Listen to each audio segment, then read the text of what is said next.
Hey, welcome back to the Radical Care for Christian Counselors podcast. I'm so excited that you guys are here. And here we are. Here we are. We have covered both Emmanuel journaling and interactive appreciation. And if you're brand new here and you're going, wait, what? What did she say? Well, first of all, you're in the right place. And if you're a Christian counselor, mental health professional, pastoral care leader, you could probably tell by the title, yes, this is a place for you. But I work with people, and I work with people with different stages of life, mainly professionals like yourself, but also other people, moms, dads, missionaries, youth pastors, which I consider professionals as well. All those actually area could be professionals, but here's the criteria. You want to know, it's like, okay, is this podcast going to be worth my time listening to? Do I fit the criteria? One, do you have a position where God has called you to where sometimes you feel isolated? Sometimes you wonder if you're the only one that's going through what you're going through. Number two, do you have a position or a calling that you feel just overwhelmed? Like, God, I know you've given me the resources, but this is just a lot of people, especially in the counseling and the mental health and the pastoral care leader world, when we're meeting with people every single day. Sometimes it's hard. If that's you, and it's rewarding, it's amazing. But if that's you, regardless of where you are, no matter what profession you have, this is a great place where you can come and just take your shoes off and relax, grab yourself some sweet tea, because all the tools, all the resources, the care, the community application resources and encouragement will fit you, will be a great place for you. And what I do professionally is that I work with Christian counselors, mental health professionals, pastoral care leaders, really coaches, anyone in the professional setting that would love to know how to experience a life transformational group, but also offer it so they can take some of the load and the overwhelm and the isolation off themselves and really impact the lives of so many more people. And so if you're interested in that, would love to have you in the community. Also, if you want to follow along with this podcast series specifically, we are opening up just a free level of our community, especially during the summer, so you can just connect with these two different resources that we're talking about. There's a lot of practicing going on, there's a lot of discussion going on. So I wanted to open up that free level so that way you guys can just connect. Now, that free level will stay open and will always stay open, but it won't always include the level of detail that we've done in this podcast series. This is just my gift to you for the summer because I know everybody's schedule is crazy, and I wanted to include a gift for you so you get access to this whole podcast series, and would love to have you involved in that community and to grab some of the resources. Every single week, we have a resource that you can have and apply and put to use. So that interests you, and this specific day is not going to make any sense to you unless you've been following with us the last 2 weeks at least. You can go back and listen to the whole series, but at least you probably need to go back and listen to the last 2 weeks in order for today to make sense, because this is an example of what an interactive appreciation moment in a group may look like. Now, as you can tell, I don't have a group with me. I'm learning on how to do that and how to get that on video, but also it would be fake, honestly, because I would have to have people on here that are prepared to do this in a podcast setting. And so right now with the groups that I'm working with, I don't want to add that on to anybody with the groups that I'm working with, and we're going through some deeper stuff right now. So I don't want to do that right now. I might at a later date add an example of what this could look like, and you can get some use out of that. But for right now, I just want to exemplify what this could look like in a group setting when somebody is sharing their interactive appreciation moment. And so we've already walked through kind of how you would set it up. We've already walked through how you would actually communicate it. But this is a really good example of an interactive appreciation moment using all the senses and also the experience and what it can sound like. Because some people are like, well, I don't really know what that sounds like. Well, here we go. Just like I did with the Emmanuel journaling, I actually read to you part of a journal entry that I did. And so for this one, I'm going to share a real, authentic, interactive appreciation moment that I literally just shared with one of the groups. I think it was a week or two ago. And so here we go. So my interactive appreciation moment at that time was that within the last week or so, I had started playing the sport called beep ball. Now, just in case you're not hearing that right, beep, BEEP, beep ball. And what the sport is, just in case you guys don't know, it is a sport that you play like baseball, but everybody is blindfolded, and they have two bases. They have like a third base and a first base, and the ball beeps and both of the bases beep. And so if you can imagine this, the only people that are not blindfolded is the pitcher and the catcher. And so they're wanting to make sure the pitcher is actually on your team. They actually want to make sure that you can hit the ball and you can make it safely to one of these bases, and that counts as the point. There's no first, second, third. It's you make the base and then you're done, and then you get off the field. And so that's kind of cool. Like, to me, it's actually easier. The hardest part is when you're blindfolded and trying to find the ball and communicating, because sometimes you don't want to say anything and you have to communicate because nobody can see.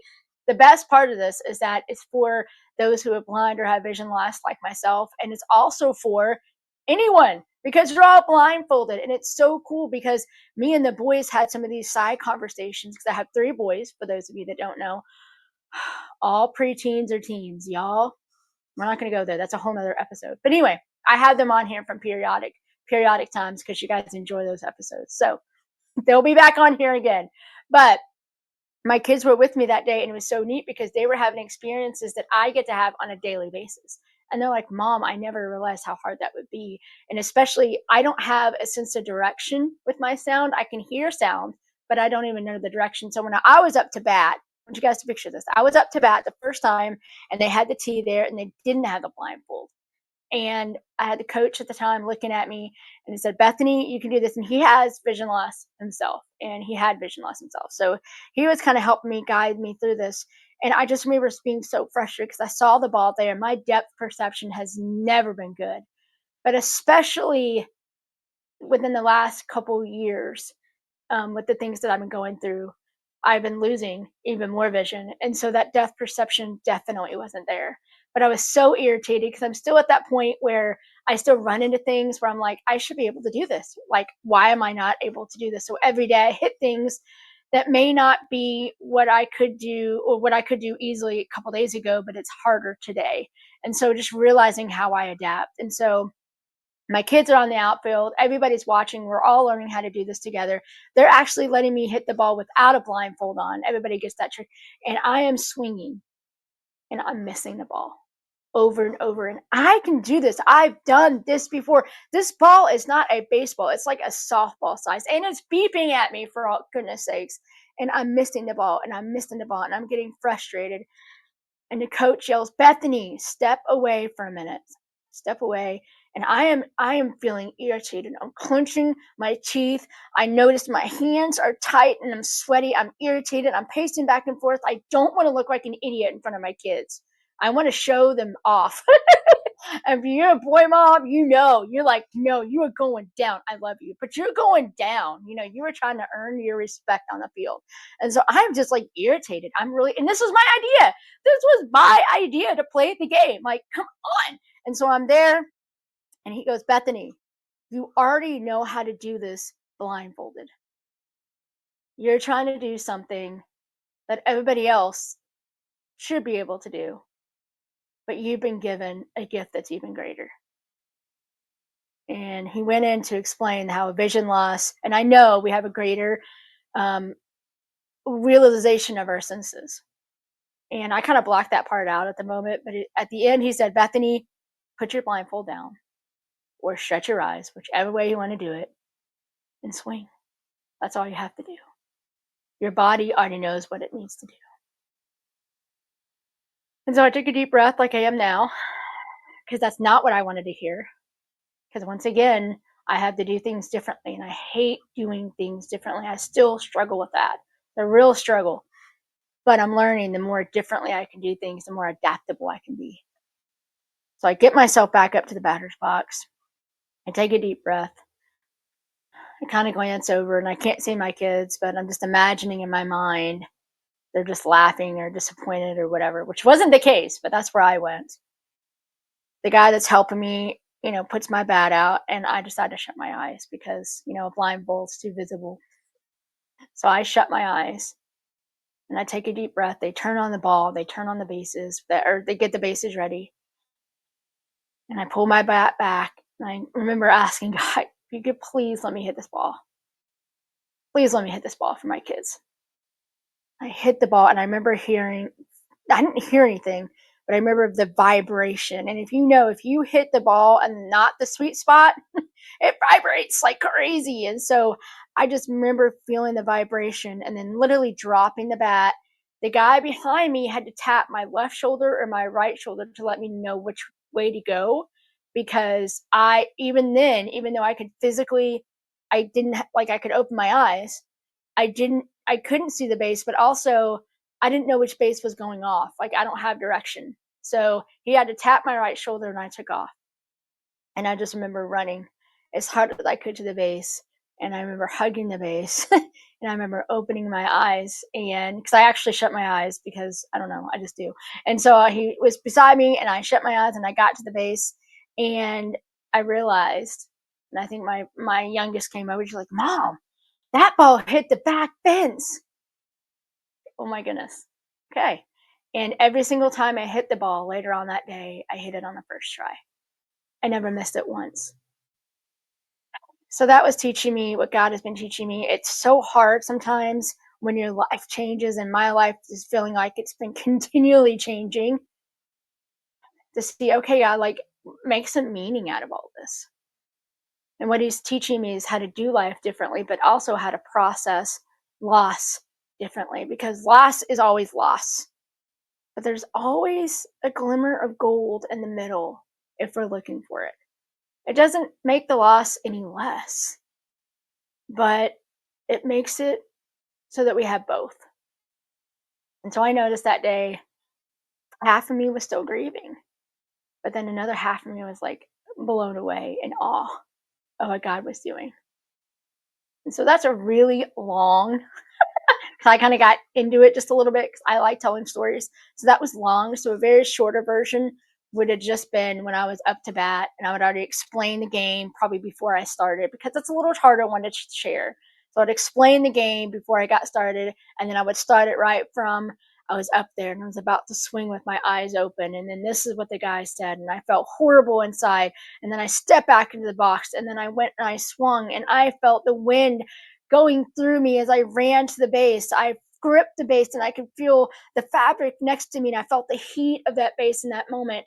And I remember what it looked like when my son came up to me and said, Mom, he had his hands above, Mom, your ball hit the fence. And I just remember thinking, that's amazing, but also so sad at the same time. And that is an appreciation moment. Here's what's really neat about this.